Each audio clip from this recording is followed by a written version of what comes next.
say you do decide, okay, well, you know what? Going all in, that's the way to go. Does that work? Does that actually work in the NFL? Because I'm not so sold it is.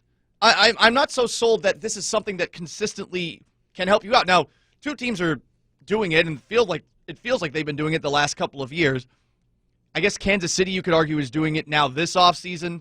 Kansas City's different, though, right? Because their quarterback hasn't been expensive yet. Not right? yet. Not for a long Helps them period out a of time. lot. But you're right. But they're kind of in that different window. They're kind of in the window Seattle was when they went and traded for Percy Harvin, right? Like, you still got some house money kicking around. You have Tampa's definitely doing it. Yes. But their quarterback, it's not even how long are we going to get along with him? It's how long can he continue to function at this level? The Rams have said, we don't care about draft picks for a while, and they have really just gone after star players as if they're some sort of NBA franchise. Does all in work? Daniel Jeremiah, again from the NFL Network, he has been in NFL front offices, and he was asked about his experience. Is that a strategy that pays off? Yeah, I've definitely been on. I've been in 3 organizations where we've made an all-in push. And to be honest with you, it didn't work in any of the 3. Is it desperation? But that's a pretty compelling counter argument of, hey, when you get outside the way you've built your team, when you start doing something and thinking about that's actually not an approach that nets the kind of results. It sounds better in theory than it works in practice, kind of like communism. And also, Danny, I mean, you can go all in, but don't you have to know when to hold them? Know when to fold them? Yeah, but that's kind of the part of staying at the table is not the goal. Like, surviving is not the goal. Getting to the playoffs every year is not the goal. Like, that's the Marty Schottenheimer approach. Like, Marty Schottenheimer, for all these years as a coach, he was great at getting your team to the playoffs. Like, you want to hire a coach to have you go 9-7 or 10-6. He might be the guy that you'd choose above anybody else. But those weren't the teams that were. He's known most for some of the postseason failures that he had and teams that he got and getting to the brink. And John Elway, you don't want to be that guy. You don't want to be the guy that's always at the table but never really able to get to the final or win the championship. But isn't that the entirety of the league outside of the Patriots? I mean, and I would just say over the last 20 years. Seattle's gone to 3 Super Bowls. Pittsburgh's gone to 3 Super Bowls. New England's gone to, 10? And you look at all of the games that have been played over those last 20 years. After that, it's been a couple of teams that have gone to 2, and that's it. Like, I think you just want to make sure that you're in that spot, and as long as you have that quarterback, you are in that spot. That's the difference, Danny, between Marty Schottenheimer ball and where the Seahawks are at right now. The edge is at quarterback, where I guess was Schottenheimer's best quarterback? Young Phillip Rivers? You know, like He had old Joe Montana, too. Old Joe Montana, okay. You know, like number 19 Joe Montana. That doesn't Bernie even count. Kosar. I'll not stand for your Bernie Kosar. There was some Brian Sipe mixed in there. I got an example of an all-in that worked. 2015 Denver Broncos.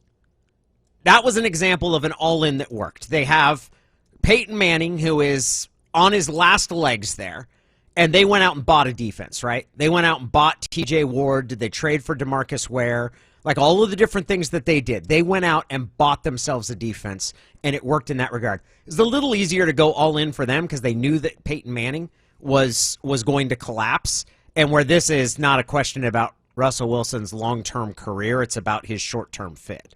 But that's an example of a team that went all in. Yeah, but where are the teams that have gone all in and didn't get there? Do we even know their names? You know, like, have they faded from existence so much that we just don't talk about them? Because I feel like we have seen teams go for broke. The teams that have been consistently successful, they don't do that. Pittsburgh doesn't do that. Green Bay doesn't do that. New England doesn't do that. Seattle hasn't done that. Do you want to operate like these go-for-broke teams when it worked out for Denver for a little bit of time, but look where they have been since?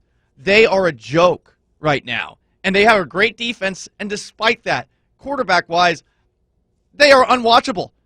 So that's the risk that you also run, and that's something that I do think that you should consider when you are an organization. Yes, championships matter above all else. Do you want to win a championship at the expense of going back into the dark ages? Yes.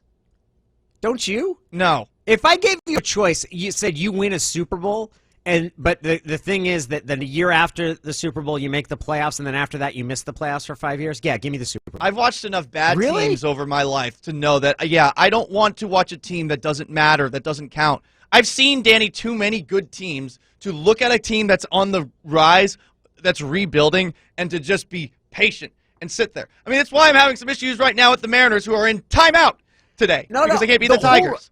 The whole reason the Mariners are rebuilding, though, is because you don't want to just get to the playoffs. The whole reason they're rebuilding is because you don't want to just be good. You want to have the ability to be great, and they've taken what they think is the best route to get there. Don't you have to do that in football, though? Say you were to move on from Russell Wilson. I mean, this is where you fall to.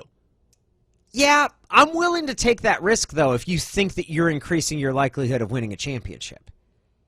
And the question is, how much are you actually complete? I'm receptive to the idea that, hey, going all in actually isn't that good a strategy. And you end up, it looks good on paper, and just like free agent acquisitions, they work much better in your thought process, and you win off-season headlines, and it doesn't translate to regular season victories. I find that argument persuasive. But the flip side of it is, like, I'd rather take the go big or go home approach of, hey, let's sort of fire all the cannons, and then we'll see where we are 2 years from now. And if you win a championship and then the bottom falls out, I shrug my arms and say, okay, that was well worth it if you win the championship. Right, but you have to win it. And yes. If you don't, I mean, you're amongst the cockroaches in Scared money don't wreckage. make none. Scared money don't make none, Paul. Yeah, but if you have money and you just stay in the spot where you could potentially get the jackpot, then why would you throw it all away at one point? You can sit back and be patient, like the Wobbegong, and bide your time. You're the Knish in Rounders. You're the Joey Knish who grinds out his rent money each week and makes the tough decisions and the smart plays and stays in the game and doesn't risk it all. And Mikey McD is the hero of Rounders because he decides that, yeah, that's a good way to earn a living, but you're not going to get rich doing that either. You're not going to get famous. He decides, I don't get a job. Joey Knish is the viable, working for his rent money, making the smart plays and never risking too much. But the guy that wins, the guy that you want to be, and that's why you play, is to win championships. And I get the rationale. I actually support the idea of being more aggressive in this specific period of time, given your history with the quarterback. You aren't the guy grinding.